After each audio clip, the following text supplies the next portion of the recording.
still be able to sound? So this is the lack of label story. New with the button presser. bit.ly/button presser. By JDW, BJS, and JDW. You want a cookie? Josiah asked. Sure, but we don't have any, replied Baden. No, but I have a button for it. This should be it, Josiah said as he reached for his button panel and pressed a button. They waited about 15 seconds. Nothing happened. Then a rumble shook the earth. What happened? Asked Baden. Just then, CNN News turned on. The Territoria has dropped several hydrogen bombs and destroyed all of Bombadia, said the anchor. What?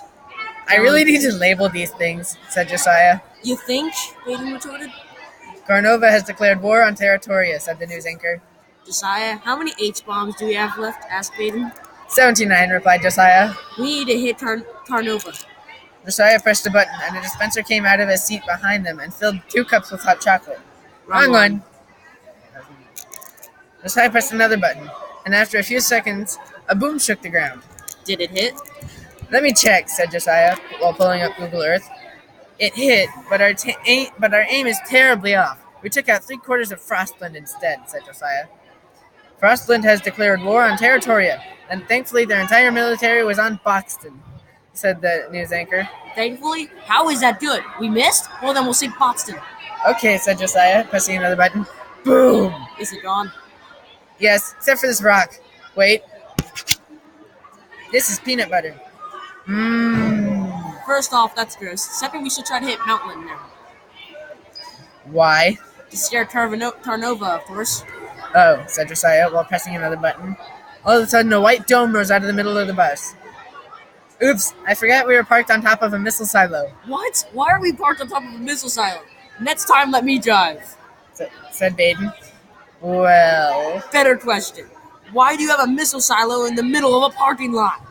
That is classified information. They lifted off the ground. Entity in the ozone, said Baden.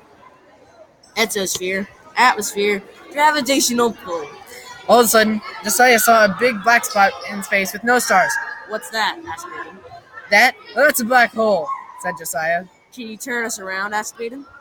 Yes, but it's too late. We would be sucked in anyway. What if we flew the bus and it climbed into the bomb? Asked Baden. That would work, said Josiah. Then why aren't you doing it? Asked Baden. You didn't tell me to.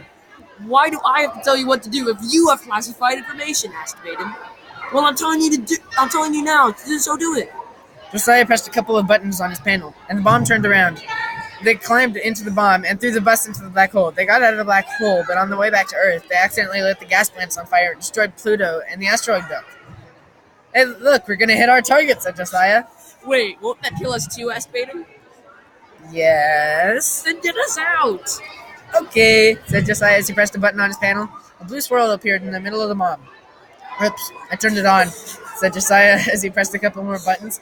All of a sudden, the door flew open, and they flew out of the bomb.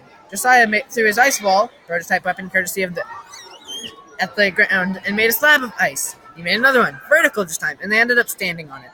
They went to NASA headquarters and ordered a rocket. Get in. Why? I'll tell you inside. They walked into the rocket and blasted off. We have to blow up the world. We will go live on the moon, said Josiah. Where will the moon go when the Earth is destroyed? Into the sun. Oh, good point. Actually, make it Mars. So, in the bottom half of the rocket, we have all of our bombs and bomb-making people. In the top half, we have 2 VR rooms, including the room we are in now. There's spheres with 700 projectors, each projecting what is outside the rocket onto the sphere. And it has a peg in the middle with a bus on it, and that is where we are now, inside the bus, said Josiah. Can you turn on the air conditioner? Yes, said Josiah as he pressed a button. The bottom half of the rocket detached and fell back to Earth, destroying it with a boom. You pressed the wrong button, didn't you? Well, there goes all our bombs and bomb-making people, said Baden. Yes, but we still have 1 bomb. Put it in storage, asked Yes. Josiah. Yes. Josiah pressed the button, and the garage opened. Oops, said Josiah as someone flew out. Sorry, Jackson. Looks like it's looking down for me, screamed Jackson. Are you really sorry? Asked Baden sarcastically.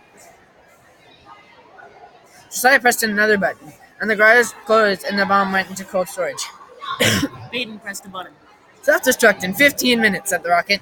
Oops, how do we turn that off? Said Baden with a terrified look. Well, there are 3 buttons. One was on the bottom half of the rocket, one was on the part of the ship that was hit by an asteroid, and one is on one of the projectors outside this room. Baden started pressing buttons. Baden pressed a red button, Self-destruct down and cut in half. said the ship. Why do you have those buttons on your panel for a rocket that was built yesterday? Baden said as he pressed a green button. Self-destruct countdown paused for 5 minutes, replied the ship. Paused? Sigh. Wait, why are there giant fireballs following us? Oh, you mean Neptune, Saturn, Uranus, and Jupiter? That's because they are now in the gravitational pull of us, along with the debris from Earth. They went towards Mars and somehow went through. What just happened? Asked Baden. Well, we went through Mars. I know that, but how? No.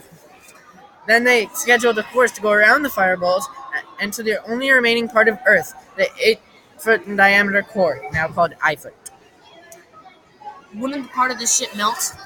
Only part we're in. Should we go to the other VR room fast? Asked Baden. Yes, you first, said Josiah as they went to the other VR room.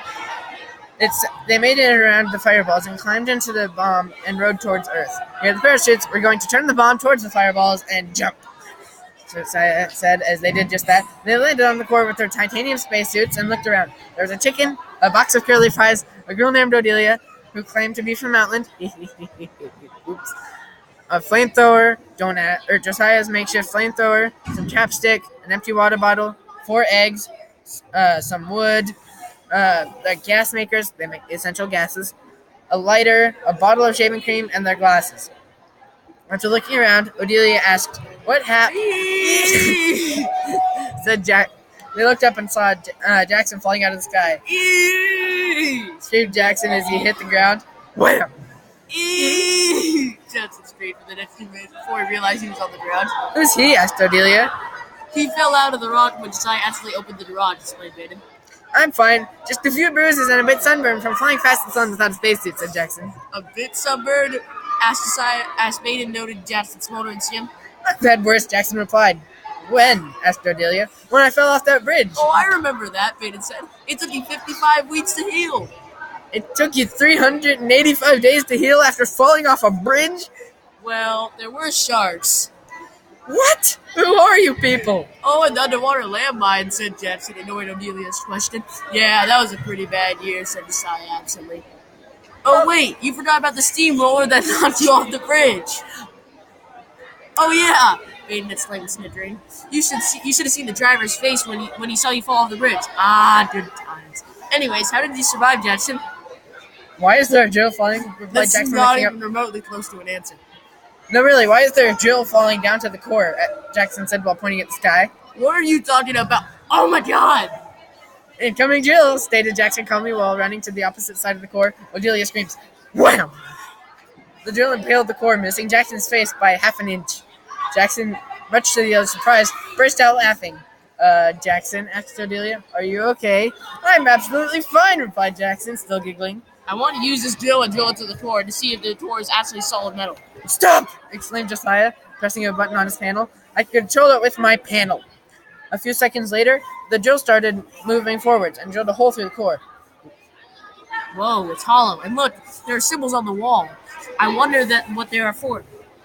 Hey, I think I have a button that can translate that, said Josiah, pressing a button. Trophy prosta piso, pasi, epanafora, and Grigori Prusisi, said the panel. I wonder what pasi means, asked Baden as soon as he said the word. Everything froze except for them. Pasi, said Baden again, and everything unfroze. Oh, what about the other words, like Grigori Prusisi, asked Odelia. And as soon as she said it, everything started moving slightly faster, and faster, and faster. Oh no, how are we going to fix it? Screamed Odelia. Epanafora? asked Jackson. And everything rebound to where it was when they first said Grigori Prusi. The end. Part 1.